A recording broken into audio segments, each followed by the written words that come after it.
Madame la ministre, vous avez parlé du Conseil présidentiel sénégalo-gambien qui a eu lieu dans une période où un avocat français du nom de Juan Branco, contre qui il a été ouvert une information judiciaire et qui auparavant avait été interdit d'accès au pays, a pu entrer au Sénégal et faire un discours pendant 12 minutes face à des journalistes. Selon certaines informations, ce Juan Branco serait entré au Sénégal à travers la Gambie. Est-ce que cet incident-là ne remet pas en cause la collaboration entre le Sénégal et la Gambie, notamment dans le cadre de la gestion des frontières? Alors c'est Eliman Daou, France 24. Merci. Vous avez bien reconnu, Eliman. Alors, merci beaucoup, Eliman. Nous allons prendre la 5e et dernière question de la première liste. Aïssatou. Merci. C'est Aïssatou Diop du quotidien LAS. Bonjour, mesdames et messieurs. La première question, c'est pour le porte-parole du gouvernement, le ministre du Commerce. Une seule question. D'accord. Il y a une semaine, dans cette salle même, vous disiez que si le blocus a été levé devant le domicile de Ousmane Sonko, c'est parce que le gouvernement, en tout cas, a senti qu'il n'y avait plus de menaces. Et dans son réquisitoire à charge, le procureur dit que retient contre Ousmane Sonko les délits de trouble à l'ordre public, menace, insurrection. Pendant une procédure d'utile qui date depuis 2021, au moment où vous parlez d'absence de menace. L'autre question... Ah. Désolé. Hein? Alors, monsieur Alors, le ministre, la première série, donc il faut qu'on s'organise parce que si on ne le fait pas, nous avons des restrictions en termes de temps. Donc, on s'organise et on va y arriver, n'est-ce pas? On peut y aller. Donc, il y a plusieurs questions. Certaines sont relatives à des questions internationales. Madame la ministre des Affaires étrangères va y répondre. D'autres sont relatives à l'actualité politique nationale, l'actualité sécuritaire même, devrais-je dire. Donc, Madame la ministre, je vais commencer par ces questions. Et avec votre deuxième ancien métier d'avocat, vous viendrez à mon rescousse, n'est-ce pas? Alors, concernant l'attaque du bus Tata, vous l'avez dit, d'abord, je pense qu'il est à noter que c'est un acte très grave. Et d'abord, il faut parler des circonstances. De ce que je sais de l'enquête au jour d'aujourd'hui, ce sont 7 personnes encagoulées qui sont venues attaquer un bus, y jeter des cocktails Molotov. Ce qu'on a constaté, c'est après le jet de ces cocktails Molotov, des téléphones, des sacs ont été pris chez ces personnes. Mais il n'y a eu aucun vol puisque quelques mètres après, tous leurs biens ont été jetés à terre, aucun vol n'a été commis. Donc ça laisse aussi des interpellations. Parce que s'il y avait une intention économique, c'est-à-dire faire commettre un vol ou ce genre de choses, on aurait pu parler d'attaque perpétrée pour, comme on le dit, du banditisme ou association de malfaiteurs. Mais tous les biens qui ont été pris, confisqués, soustraits frauduleusement lors de cette attaque ont été jetés quelques centaines de mètres après les lieux du crime. Donc, on est vraiment en présence d'un attentat puisque ce qui a été fait, c'est une attaque issue de manifestations politiques. Parce que c'est quoi le terrorisme? Comment on le définit? Ouvrez tous vos dictionnaires. C'est utiliser des moyens de violence pour atteindre un but politique. À Dakar, sans manifestation politique, vous n'avez jamais vu, alors là, jamais vu des gens attaquer un bus, y jeter des cocktails Molotov, jusqu'à commettre des meurtres ou avoir comme conséquence la mort de personnes. Donc quand on utilise ce terme attentat, ce n'est pas un terme de trop. Quand on parle de terrorisme, ce n'est pas un terme de trop. La terreur, terrorisme vient du mot terreur, le substantif, je n'ai pas besoin de vous l'apprendre.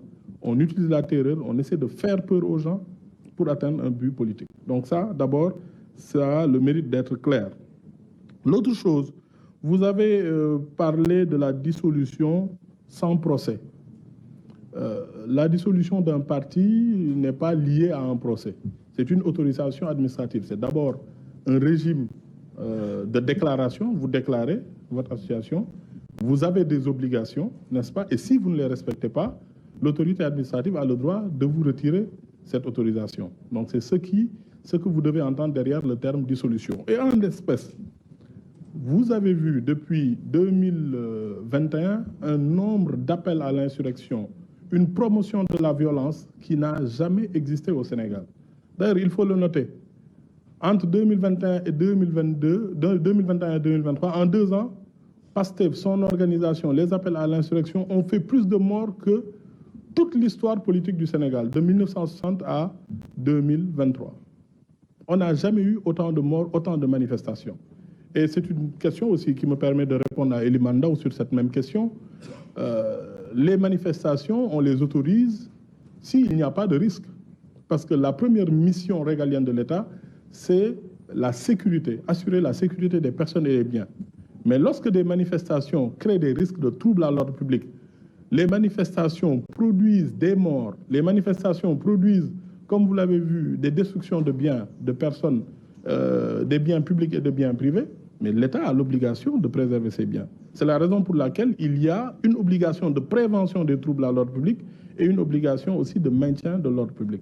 Donc nous étions dans ce régime de prévention de l'ordre public. Et je pense que l'histoire nous a donné raison, parce qu'à chaque fois que nous avons autorisé, nous avons eu des débordements. Et à chaque fois aussi même, nous sommes arrivés même à un niveau où il n'y a même plus de demande d'autorisation. Automatiquement, dès qu'il y a un événement politique, une décision de justice ou ce genre de choses, nous assistons à des événements violents. Donc je pense que sur ces sujets-là, il n'y a pas d'autre religion à se faire. Nous avons une responsabilité, c'est de préserver la paix, au-delà même préserver la forme républicaine du Sénégal. Nous avons un mouvement politique passif qui n'a qu'un triptyque. C'est l'invective, la manipulation et la violence. Vous le constatez vous-même. Vous avez entendu la dernière fois le procureur en parler. On peut reprendre les propos d'Ousmane Sonko. Le 28 juillet, il demande au peuple de se tenir prêt. Se tenir prêt à faire quoi? L'appel qu'il avait lancé aussi à aller déloger le président de la République. Il fallait en finir avec Macky Sall. Mais au-delà de ça, l'appel disant aux jeunes de donner leur vie face aux forces de défense et de sécurité. Vous vous rendez compte? On est dans une république avec une tradition. Le dernier point, vous vous rappelez aussi d'un meeting où il disait l'armée doit prendre ses responsabilités. Mais le plus grave, c'est quand on dit aux jeunes, quand on dit les jeunes sont assez entraînés, il suffit de leur donner des armes pour en faire des combattants. Vous pensez que la République du Sénégal, avec son histoire de tolérance, d'inclusivité, mérite cela? L'ex-parti PASTEF est le symbole de la division, mais aussi de la violence. Alors que le Sénégal, notre République, est le synonyme de la tolérance et de l'inclusion. Donc nous ne pouvons tolérer cela, c'est une question de responsabilité devant l'histoire. La deuxième question, c'est Juan Branco. Madame le ministre, vous verrez si vous voulez évoquer cette question. Moi, je pense que oui, je pense que la première question, c'était laquelle? Oui, parce que le procureur l'a dit. Vous voulez que je me répète ou que je prenne la place du procureur? Le procureur est le maître des poursuites. C'est à lui d'apprécier le moment de le faire.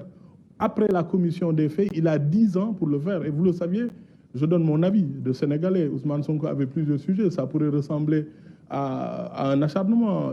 Procès Mame Mbaye Niang, procès Adji Sarr, appel à l'insurrection. Vous-même, vous seriez venu nous dire oui, mais voilà. C'est au procureur de voir le moment opportun. Il a 10 ans à partir de la commission des faits. C'est ce que dit la loi.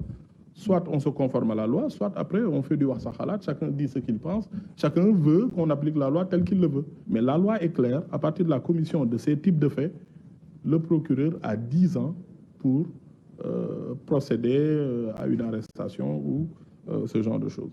Donc la deuxième question de Absa Anne, Madame le ministre, moi j'estime personnellement que Juan Branco ne mérite pas d'être évoqué dans une conférence de presse du gouvernement du Sénégal parce que c'est un homme qui ne s'assume pas.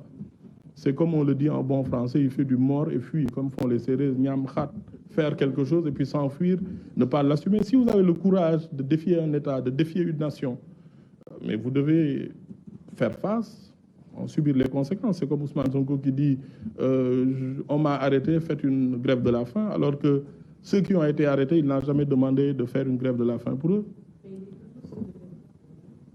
On répondra à la question, madame. Là, c'est le moment du gouvernement. Laissez-nous parler.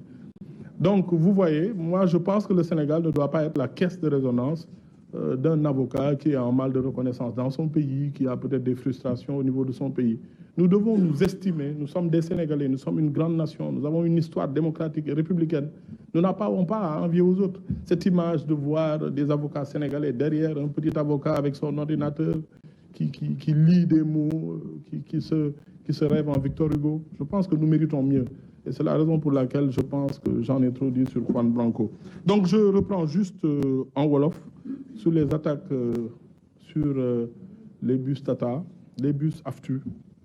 Donc ce qui s'est passé, li xew keroog yéen ñëpp gis ngeen ko dama bëgg rek leeral ndaxte Sénégal lu nit wax ñu weddi ko wala jàpp dama bëgg ngeen xam naka la demee li nga xam ne moom la ñu police jox te muy compte rendu mooy dafa am ñaari nit yu ñëw fekk bus bi arrêté ko ubbi ko sànni ci ñaari cocktail molotov am yeneen juróom yu ñëw wër bus bi sol li nga xam ne mooy ay kagul maanaam ay nit yoo xam ne bëgguñu ñu gis seen xar kanam loolu moo xew bi ñu sànnee cocktail molotov yi ci biir am ñu daw tëb ñi daw génn mais ñi génn am na ci ñoo xamante ne dañ jël seen téléphone jël seen saak jël seen alal mais li enquêteurs yi wax mooy ñoom ñëpp seen i bagages 100 mètres après fekk nañ ko fa maanaam ci biir quartier bi fekk nañ ñu sànni fa bagages yi ba ñu foraat ko bi ñu wëree donc ña ko doon def jël ay bagages banditisme association de malfaiteurs maanaam def ko ngir jëriñoo alalu jàmbur nangu alalu jàmbur jëriñoo ko taxu leen woon jóg leen taxoon a jóg mooy tiitalaate xuppaate ak rey te noonu la amee noonu la ko police tënkee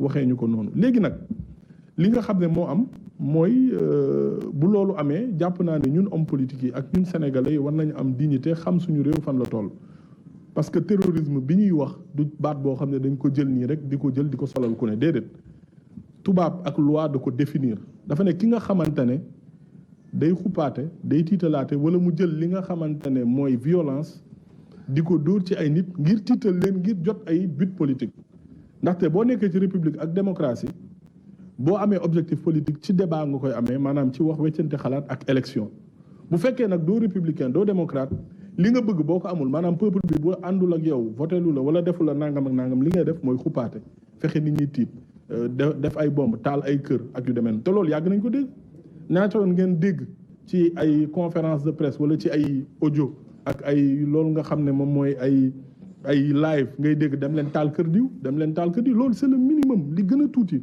dëkk yi respecté seen bopp yëpp loolu boo ko fa defee doo fanaan sa kër mais Sénégal rek nga koy def ndax dëkku tolérance la ndax dëkk la boo xam ne nit ñi dañoo dal dañuy maslaa dañuy muñalante ba loolu yëpp di mën a am donc loolu la ñu constaté sur le terrain loolu nag bu amee mënuñu ko tuddee leneen lu li nga xam ne moom la ko code pénal tuddee noonu la ko dictionnaire bi tuddee te ma wax leen yéen ñëpp ndaxte Sénégal tamit dañu tàmm di wax rek te duñu xool boo leen jógee fii ubbi leen dictionnaire ubbi leen code pénal ngeen xool lan lañ wax ndax dëppoo na ak li nga xamante ne moom la ñuy toppee ñooñu noonu wax